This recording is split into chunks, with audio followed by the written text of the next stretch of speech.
FSI समझने में ही 15 दिन लग जाता है. So this difficult, but if you start working with an academic person, then somebody can teach me that what FSI is, and I can understand within 5 minutes. So that make a difference. So this is town. So city development plan is land use for 10 years for whole parcel of 400 and 500 square kilometer. But once you go for town planning we take parcel of 100 hectares. Earlier we were taking parcel of 100 hectares. Now we are taking parcel of 1000 hectares. And that give 60% land is given back to the farmer. 40% is kept for public use. And this is the TP schemes we have made. This is Ahmedabad. I have Ahmedabad example. And 308 square kilometer, almost 75% of the city TP scheme is already made. And few are in pipeline. I will come back next. So this is town planning scheme, a public road planned as part of network. All roads are part of network. This facilities, amenities, and including urban poor housing, all this. Just I am coming back to you. These are our initiative. We have taken urban development policies like 70-meter height. We have the maximum height of 30 meter. Now we have gone to 70 meter and even 100 meter. And hospital policies, township policies, hotel policies, and all are coming on the 40 meter and plus roads. And it is integrated with the urban transport. Sardar Patel Ring Road, it's a 76 kilometer ring road. 15-16 kilometer was existing roads, that's why that TPS was not applicable. But all 100% land requirement was met from town planning scheme.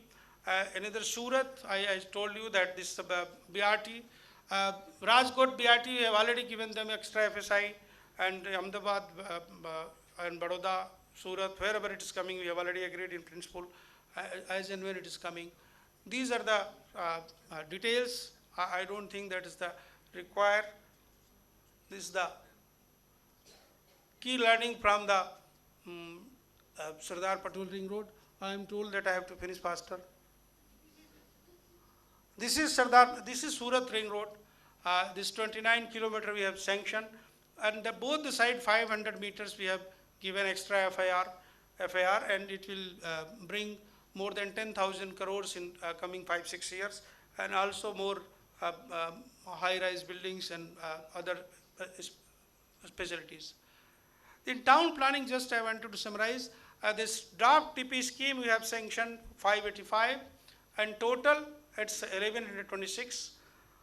40 to 45% land is taken by government, 20% goes to road network, 10% for local level services, physical infrastructure, 10% for economically weaker section and housing, and 5 to 10% come for sale for house, sale for this commercial purposes alongside the main roads, and which finance the whole system.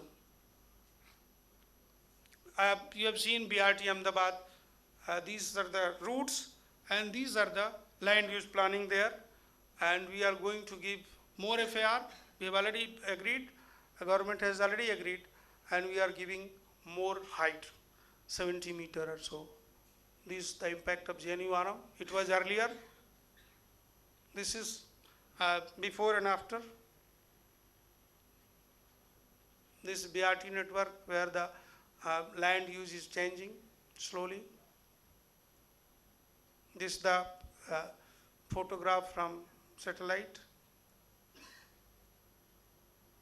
Now land use change, just to see.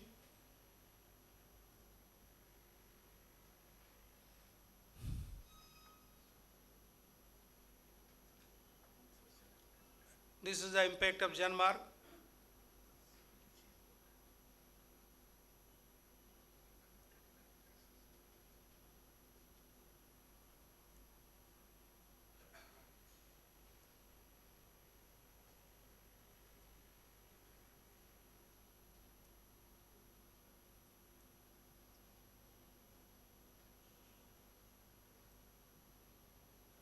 transit-oriented development.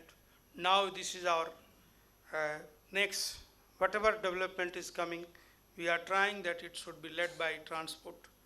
Not development should not lead, the transportation system should lead first, and then development should follow. This is BRT Surat. It's we are trying to open faster. Metro rail. We are forward. We are going to. We are just. Of course, it's another authority, but we are going to make it multimodal metropolitan transport authority. Multimodal means all kinds of transport, metro and all this. It will come to policy, at least land use, land use, and all this common policy and integration, and then coordination will come here. Comprehensive mobility plan, etc., etc. There. Thank you.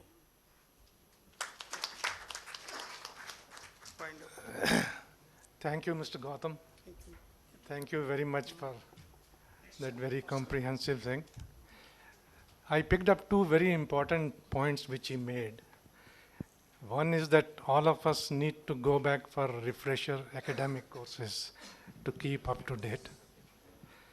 And second, the importance of leadership. And going by the press reports today, Gujarat definitely has leadership.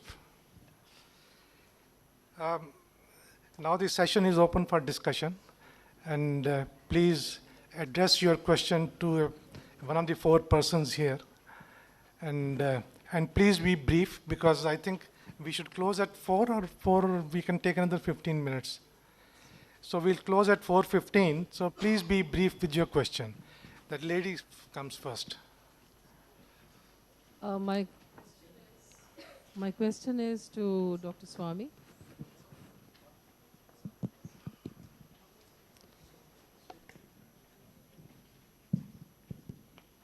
My question is to Professor Swami. This is regarding mixed land use. When we allow mixed land, I come from a mountain area, hence the concern from Himachal Pradesh, that when we allow mixed land use, the equivalent car space cannot be a standard norm for residential and commercial areas. Hence, how do you calibrate that in a manner that mixed land use doesn't result in overextended capacities? And of course causes urban congestion. Yeah, there are two parts to the whole story. I think how do you look at car space is a question there.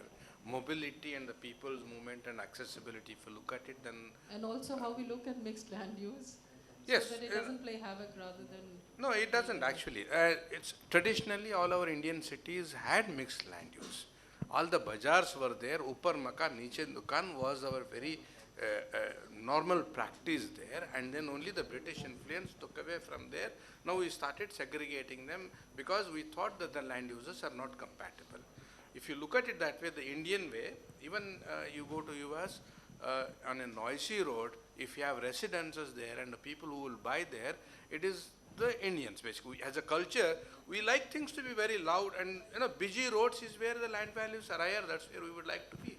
I really don't think it's all how one is interpreting, how one is training it. There are definitely land uses which are harmful, industries, like you cannot have a factory, things of that kind. That would be a very different thing. I really don't think parking should start, or car spaces should start dictating the land use mixes there. That's for them to decide how they want to reach, how they want to access. What is available is what is available. Because we will never be able to provide capacity which is required anywhere in the country for the matter. No, but the norm has to be calibrated in a manner that it's, because for instance, you allow mixed land use in a residential area, and you have a small, let's say, a school, or you have a parlor or whatever.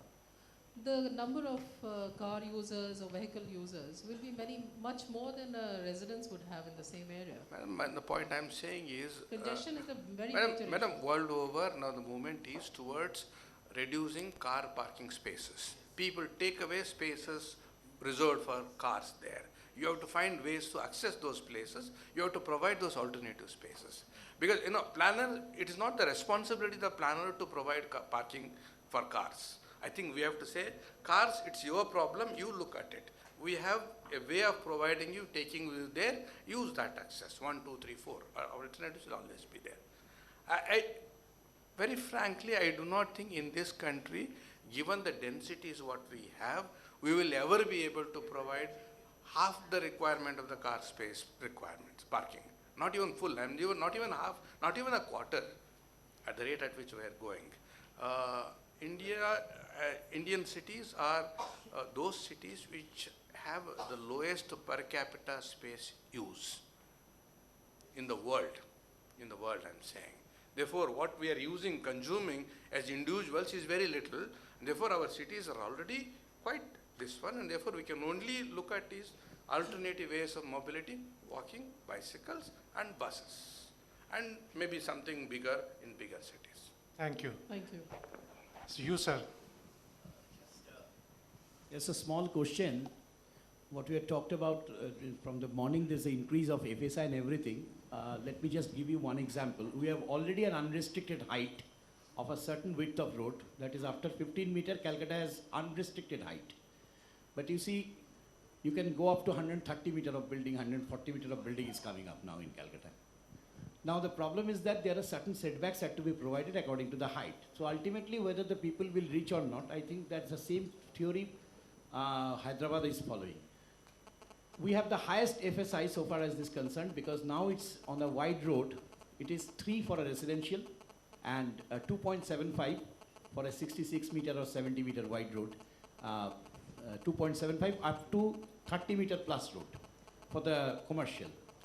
Now taking all this into consideration, what I feel that all these cities which master plan was been prepared, of course madam is here with who is responsible for KMDA to make the master plan. She will might give a little more lightning of that.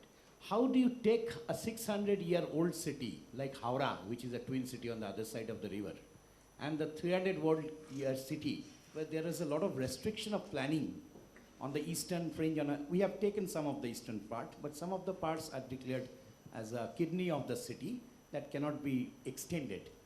And northern also we have gone up to a certain level, which is now decreasing, and then we have the delta. Now these existing cities and the geographical position somehow related to Bombay, they can go up to the Navi Mumbai. How do you reckon this sort of city planning where the master plan and further development can be apart from the FSI? I feel a little bit problem with the Calcutta and its neighborhood, especially in the CMA area, Calcutta metropolitan area. Yes, that is the question. Sir, I am not very familiar with Kolkata, but what I have seen of Kolkata is the railway network which it has, in abundance. And everything you want to take, it's a through and through railway network. All of that railway network is of very little use for Kolkata city. That's because I'm looking at Kolkata urban agglomeration, actually. Therefore, if you look at the entire, that whole region there seems to be a possibility, but in exact what you were saying, I'm not very familiar with, and therefore I won't be able to answer that part of it. Somebody seems to have said that if any improvement has to be done to Calcutta, the city must be closed down first. No, sir, no. It's a very beautiful city. That was the pathfinder. They created metro rail. Yes. First in the city. We still have the unrestricted height. Any other question? Just one point. I just want to make this whole FSI game which we're talking about, value for anything, economic value is for scarcity. If you start unintentionally open up anything and everything and everywhere, you will get this. You will not be able to get any value capture through the process. You have to be very selective in terms of how many places, how much of land we are going to release in terms of higher FSI. I think if you don't do that, Of course, with the infrastructure. definitely yes. Wall city cannot be touched in Ahmedabad. That's the problem. No, walled city cannot be changed, but there are ways of developing walled city. You can develop it. You cannot touch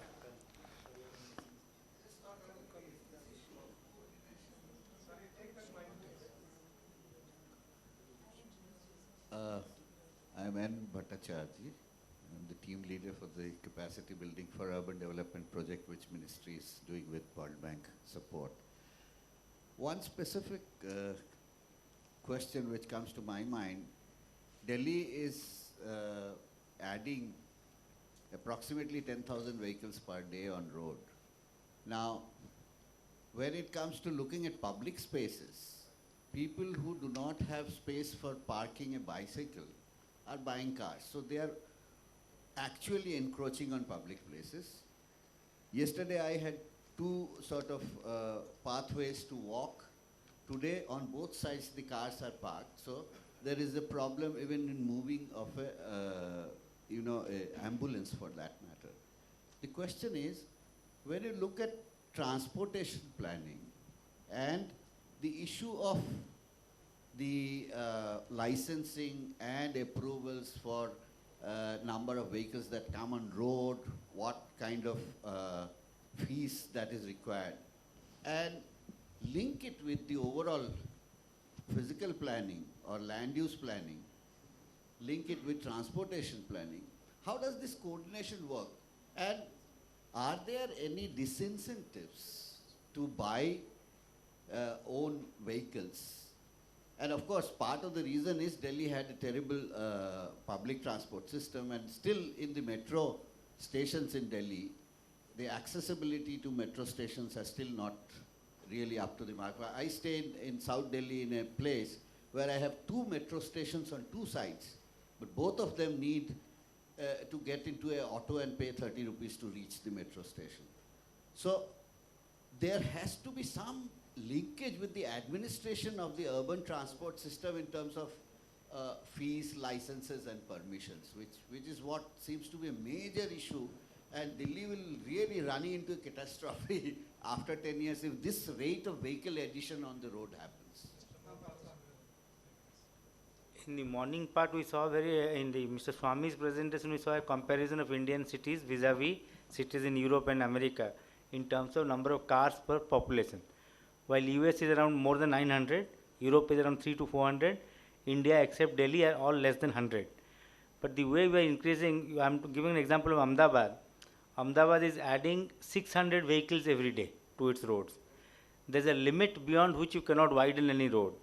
So definitely there is a need for having the transport regulations along with transport planning, which should be something what cities like London, most of Europe, most of South Seoul and Singapore and all are doing. One would be of course congestion charges, peak and off-peak charges for using the roads. Then the parking fees, everybody has to provide his own parking.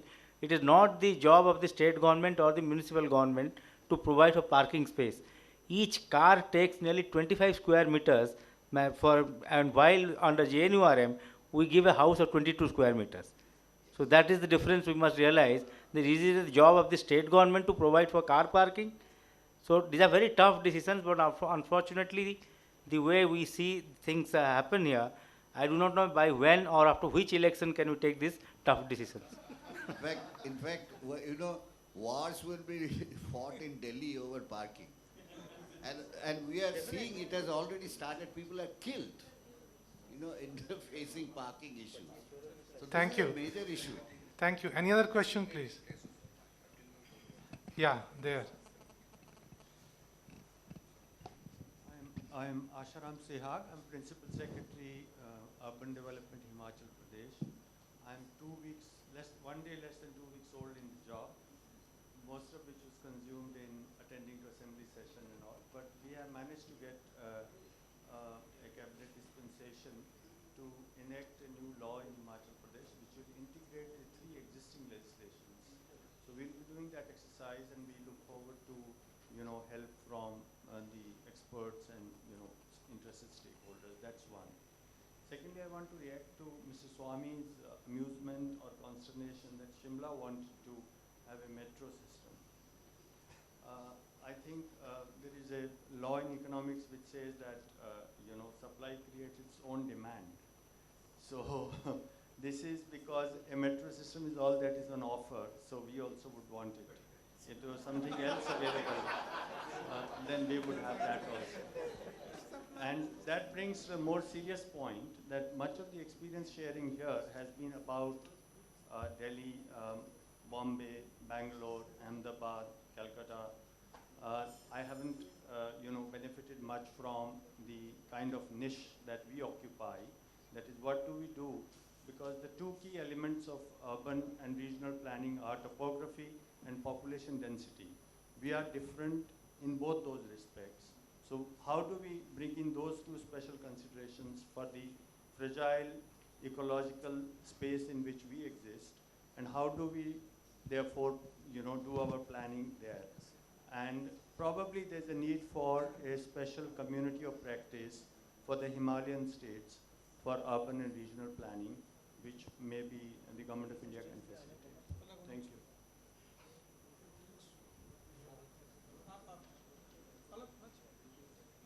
There should be a separate, at least this, because we have a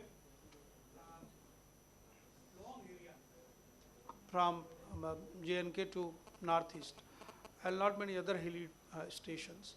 There has to be some transport plan or land use plan, and there are experts in that particular field.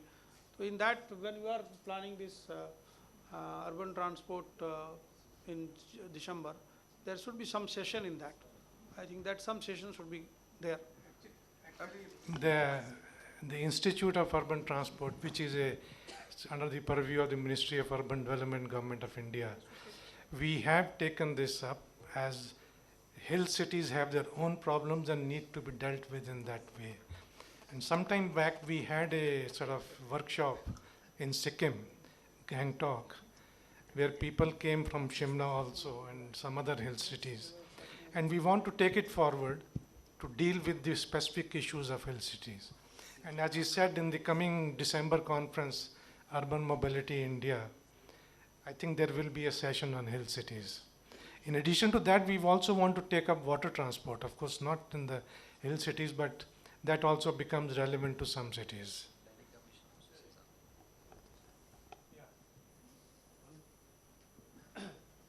Sir, I am Rakesh Ranjan. I am Director in Planning Commission. My question is to Mr. Gautam. Sir, you seem to, compared to Madhya Pradesh, you seem to have much better institutional arrangement in terms of the planning in the city.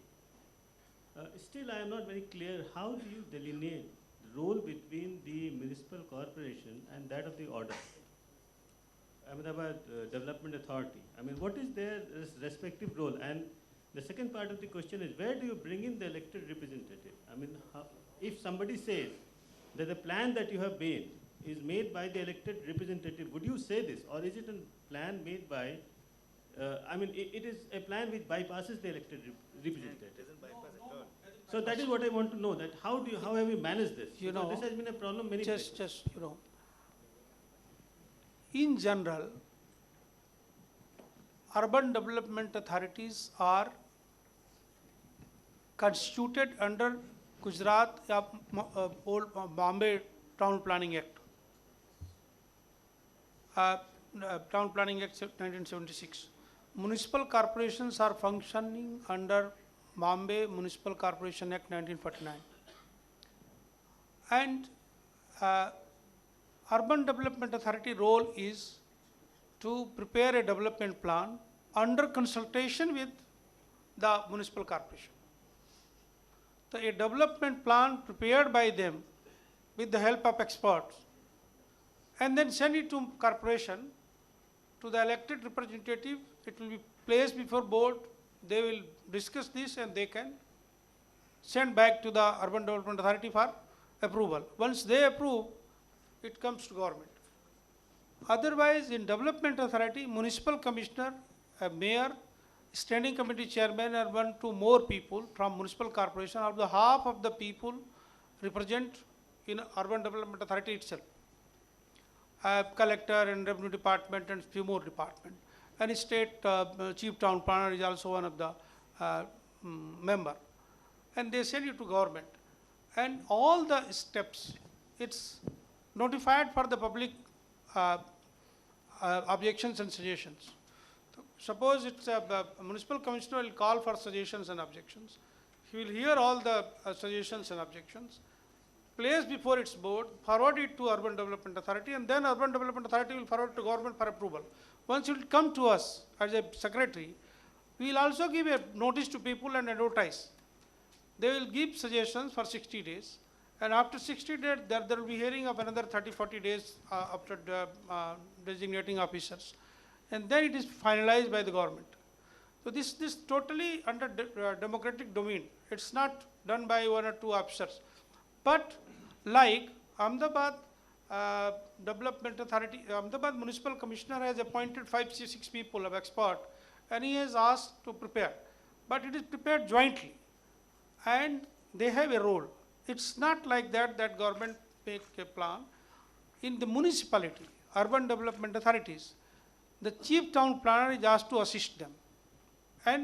But their board has to pass the resolution. Urban development authority, most of the time, either municipal commissioner will be asked to, these 4 municipal corporations, municipal commissioner is the head of the AUDA, chairman of AUDA, the development authority itself. Ahmedabad, since it is big, because Ahmedabad Municipal Corporation area is 466 kilometers. Urban Development Authority area is 1100 something. So that urban development plan has to be made for that area also, to restrict them, that they should not go for all panchayats should not approve plans. As has been, once even you are extending the limit, and if that area is not planned, then whatever they are getting, it will be very difficult for them for take any roads or any public place. So that's why this arrangement is working. The periphery area of almost 8 to 10 kilometers in bigger cities and 3 to 4 kilometers in smaller city, it's planned and controlled by, regulation is controlled by the Urban Development Authority. There, Jila Panchayat Pramukh is the member. Lot many other elected people are members, some MLAs are members, some sarpanches are members. And they elect people that he will be the member of Urban Development Authorities respectively. So there are arrangements under the Act itself that they indirectly take part in that process of planning and implementation and regulation. Thank you. I think it's time to close now because, okay, last question. Thank you, sir. It's not a question. I'm just expressing my concern. In fact, the whole day session which we have heard about the unlocking the land just to generate the revenue. As a planner, prima facie, I don't subscribe to it. Secondly, from a hill town, I served in Shillong, Meghalaya. I have got the highest car ownership in the country, being a hilly city. In fact, Professor Swami was showing 117 for Delhi. Shillong's car ownership at the latest UMTC CMP which they had prepared, it shows more than 150. And 90% of the residents have got accessibility of motorable road, in spite of the fact that this is a hilly city. It was nightmarish for us to tackle the traffic situation in the town, a 170 square kilometer greater Shillong area. The agglomeration is 40 square kilometer. But people and the vehicle had to stand for 40 minutes, 45 minutes because of the congestion. The ownership level was so high. Even as of now, at times we used to think our lack of proper policy planning of giving, instead of giving a disincentive for personalized vehicle. Unfortunately, in the country in a decade, we had encouraged, just to encourage the manufacturing sector, we started giving soft loan for procuring car. If you want to construct a housing, one has to pay 14% interest. But then we encourage people to purchase a car in zero interest. And thereby, people who do not have the actual affordability have started owning a vehicle. Can you wind up one? Yeah.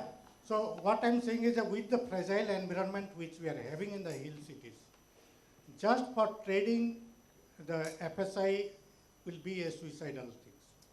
In fact, what can be done is giving an incentive in the bylaws that people having the vehicles, then what we have done now is, we are allowing the parking floor, we are not counting in FAR, both for residential and commercial area.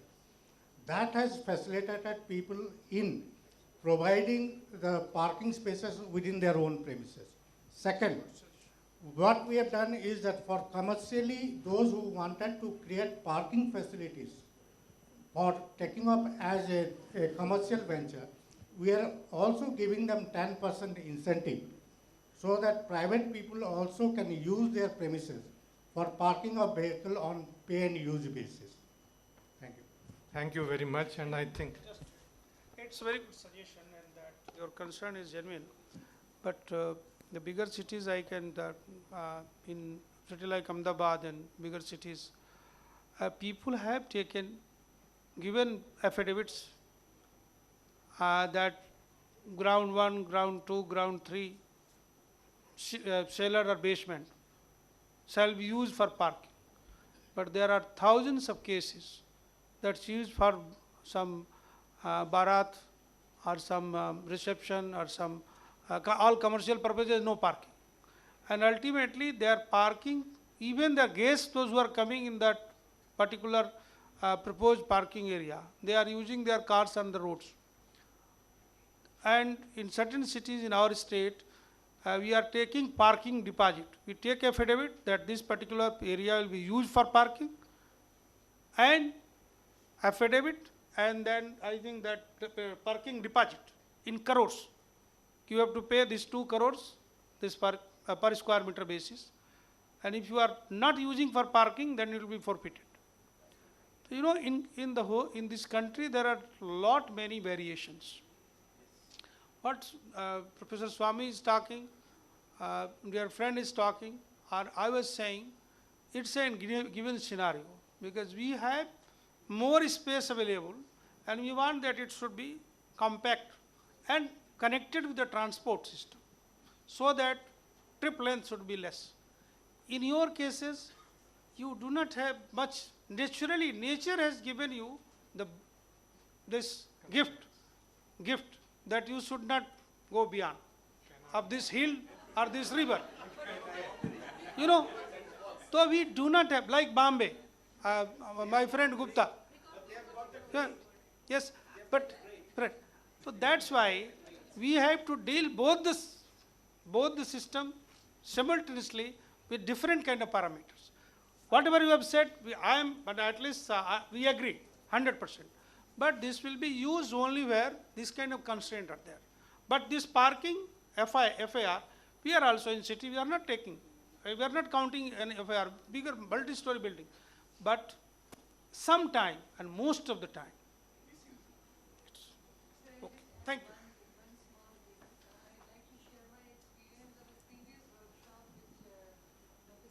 Done. Sir, if you remember of the NMT. So there was this person from Manipur, and I would like to say that what we are searching is, maybe in the hilly cities we are searching for monorails or metros or something. Please, why don't we go ahead and see what people want? Maybe, you know, the person from Manipur, sir, if you remember in his session, he said, we want roads for walking. You are making the roads for cars, but we want it for walking. Why don't you make it for walking? So that's it. Instead of imposing on the public, Yes. why don't we learn? Why don't we observe the public? That is what Mr. Michael King said in that workshop. So we are not working as per people. We want the best of the practice in our area, so we want to impose it.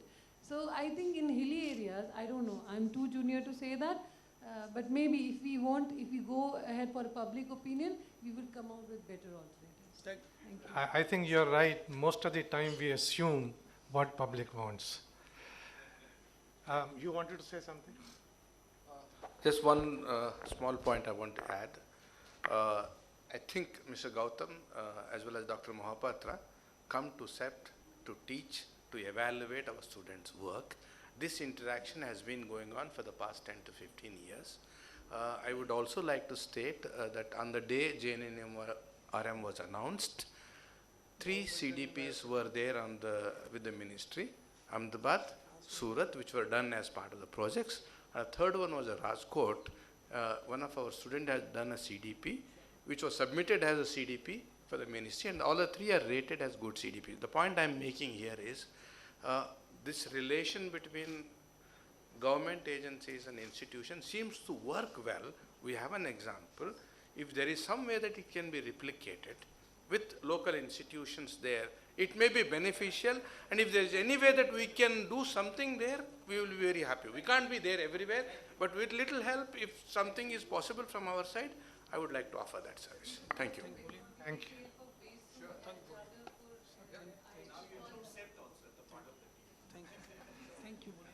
Thank you very much. I think my time is taken away, or can I use 5 minutes to say something? Yes. हम लोग उधर चले. Chaliye, I think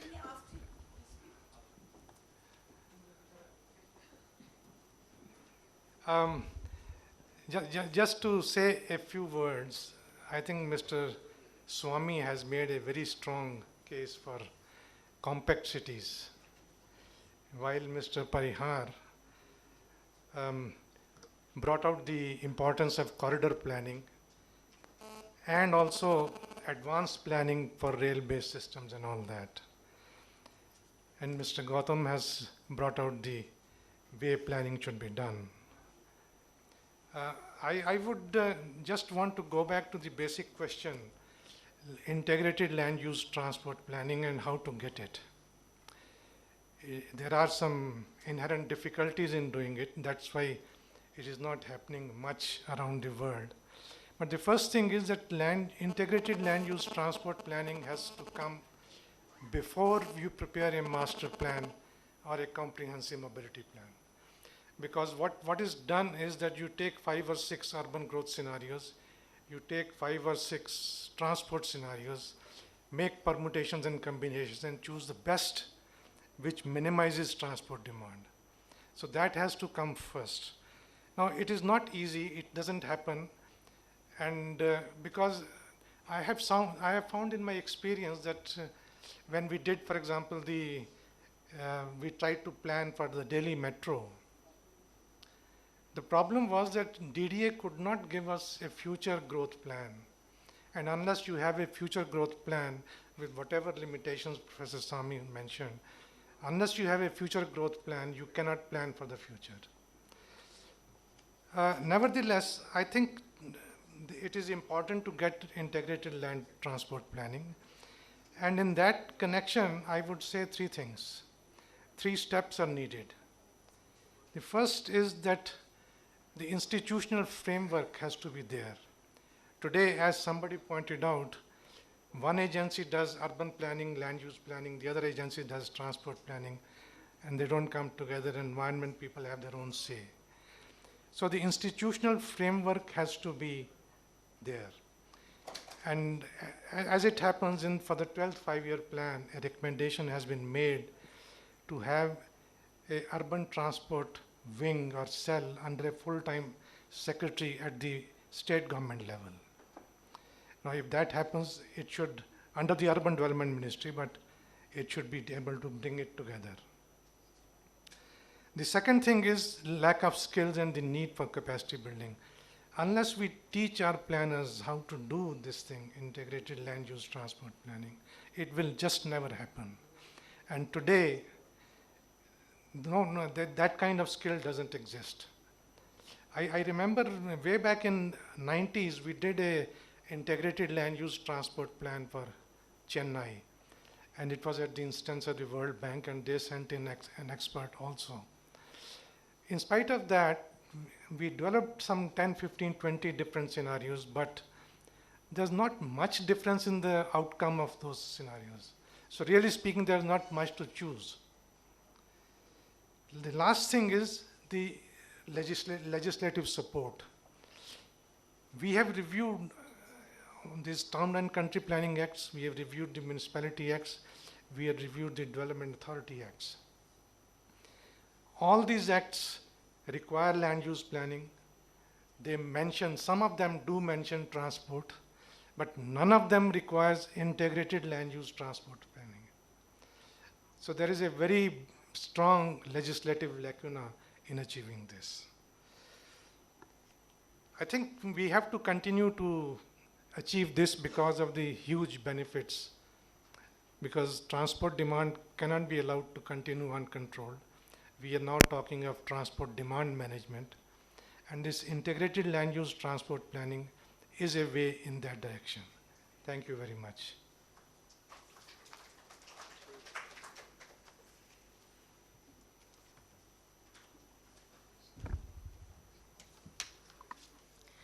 Thank you, Mr. Singhal. Now, I'm going to request Mr. Ranesh Nair, who has prepared a 5-minute summary of what all we have been discussing. This gives us a chance that if any of you feel that what we have taken away from what you said is wildly wrong, you can tell us. And I also want to tell you that within the next week, you will be getting from us complete rapporteuring of this discussion today and all the PowerPoint presentations, so you will all have a record of what we have been saying. Come, Ranesh.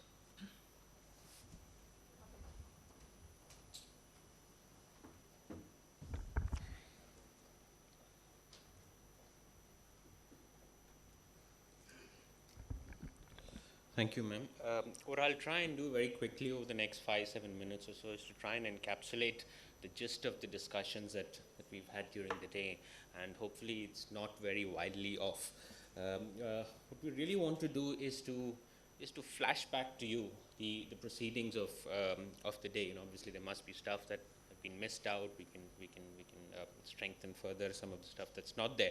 The idea really is to see whether there's been a pattern in the discussions during the day, a pattern in the nature of challenges that cities face, and more importantly, is there a pattern in the discussions of this kind of solutions that can be rolled out, which will be of great help as we move into GNURM 2, and also for all of you who implement projects on the ground. So we started off by looking at whether there is a new dimension to which how cities are looked at today, more as engines of growth. When you look at economic climate historically was you would define by whether there's a stable macro environment, whether there's quality of infrastructure, minimum transaction cost to do business. But increasingly, the state of cities is becoming an important component to how the world looks at economic climate of nations. Over the last 5-7 years, there's been a large body of evidence on urban transformation, and as GNURM 1 comes to an end in 2014, there's a clamor for more. Now, obviously, as has been pointed out in the morning, the investment requirements are large. But really, if you put it in perspective, maybe it's not all that large, and we spoke of requirements starting about 0.7% of GDP. But when you look at currently subsidies 2% of GDP and power distribution losses of 1% of GDP, what's 7% of GDP given the multiplier benefits that cities bring to the table? But investments alone will not change the landscape. Governance matters. There is the impatience of the youth given the ICT revolution that we have in demanding more. And there is clearly a need to build on from the lessons of GNURM 1. And one of the key themes that emerged during the discussions in the mornings that clearly no one size fits all, whether we're talking of investment requirements, the capacities at ULBs, or even planning considerations. And examples given where the requirements of Gurgaon are very different from the requirements of Haryana, or what a 5 lakh population city demands versus what a 10,000 population Nagar Palika requires. When GNURM started off, it had a set of handicaps. States were not prepared. Urban was not in the forefront of discussions. ULBs were unaware of the need to change, and the issues around preparation of DPRs, consultant appointment process, and so on. The question that then came off was, how do we go about GNURM 2? And clearly the underlying message was that is not going to be of much use if we don't get our capacity management right. And central to that is how we get our urban planning process. And some of the examples that came out is the DDA's planning process versus New York's planning process, and the discussion on FAR. There was the example given of how hospitals in Delhi wanted to increase bed size, but couldn't do so because of problems of the fire brigade. So clearly not a planning problem. And the interesting definitions given of unauthorized, authorized, legal, illegal colonies. What it all brings to the table is that there's clearly very little understanding of land economics. And again, examples that came out where defense asking for more land when lots of tracts of land not planned properly, or Air India in debt, but again having prime land in Delhi. Clearly the private sector has been able to grapple with the story, and the example given was how companies have moved from Delhi to Gurgaon, and maybe there is a lesson in it for the public sector as well. Transit-oriented development was a point that was brought up, and Delhi are in the process of identifying 4 such corridors. What it all, in summaries, seems to imply is that planning has not kept pace with times, and clearly there is a need for change. And within the context of capacity building, it is not just about capacities, but also competency, which is fundamental to building the capacity process. And some of the solutions that came out were to having a municipal cadre, regulatory authority. And finally, the question on whether JNURM was a success or a failure, and there was reference to the Tata story, which is not just about celebrating success, but celebrating the learning experience. And maybe we've come to a juncture where it is time to celebrate the JNURM experience and prepare for JNURM 2. Post-lunch, we had some interesting discussions on unlocking land value. What is very clearly emerging is that there are multiple instruments that are available, and not all of them have been used in right measure. And examples of Vijayawada and the Hyderabad outer ring road, which were mentioned. Interesting case of Maharashtra, where land value appreciation has been happening because of the constraints of planning, not necessarily the right way, but that was another way land prices are going up. In all these discussions around the need to unlock land value, a very pertinent point that came out was, do not try and unlock land value by closing your eyes to the planning regulations that are in place. In a hurry to use land as a financing instrument, we shouldn't lose sight of the larger planning process. And there's a statement that even if we get 30% of our plans right, our cities will do extremely well. The other important point that came about was that while it's important to link the planning process to using land as a financing instrument, it's important to be very clear who the primary stakeholders are. And clearly, from examples on the ground, it's emerged that you must place landowners at the heart of the solution. And unless you're prepared to share in the gains, unlocking land value will be a challenge. And there were discussions on the transport front and the need for using the urban form properly, legislative issues around transport management, and the need for greater capacity building. I'd just sum up with a comment made by the Secretary this morning. Where he clearly believed that the HPC estimates were not really daunting, because if you look at PCICs for water, it comes to only around ₹100 per month for the next 20 years. And if we could do so much in 6 years, which we couldn't do in 60, there's a lot that we can do in times to come. Thank you. Thank you, Ranesh. And with that, let me once again thank Mr. Singhal, Professor Swamy, Mr. Gautam, Mr. Mohapatra, Mr. Parihar for this session, and all of you who have really made the discussion very rich and stimulating, and I hope that we will continue our association as we come to your part of India, because we do intend to move from place to place and learn more from you. Thank you very much.